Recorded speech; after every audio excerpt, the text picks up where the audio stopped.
alaykum. Biz Abdunazarov Otabek Bobosherovich akani xonadonidamiz.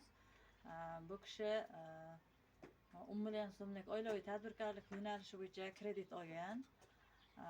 Faqat bu kreditda parrandachilik yo'nalishi bo'yicha, issiqxona yo'nalishi bo'yicha, undan tashqari chorvachilik yo'nalishi bo'yicha faoliyat yuritib kelyapti.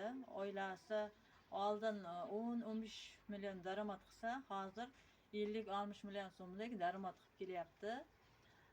Bu kishi oilasi bilan shu tadbirkorlikni yo'lga qo'yib, farzandlari, o'zi ish bilan band. Undan tashqari hozir shu yo'nalish bo'yicha maniki agoratidan ham 2-3 marta hosil yig'ib olyapti.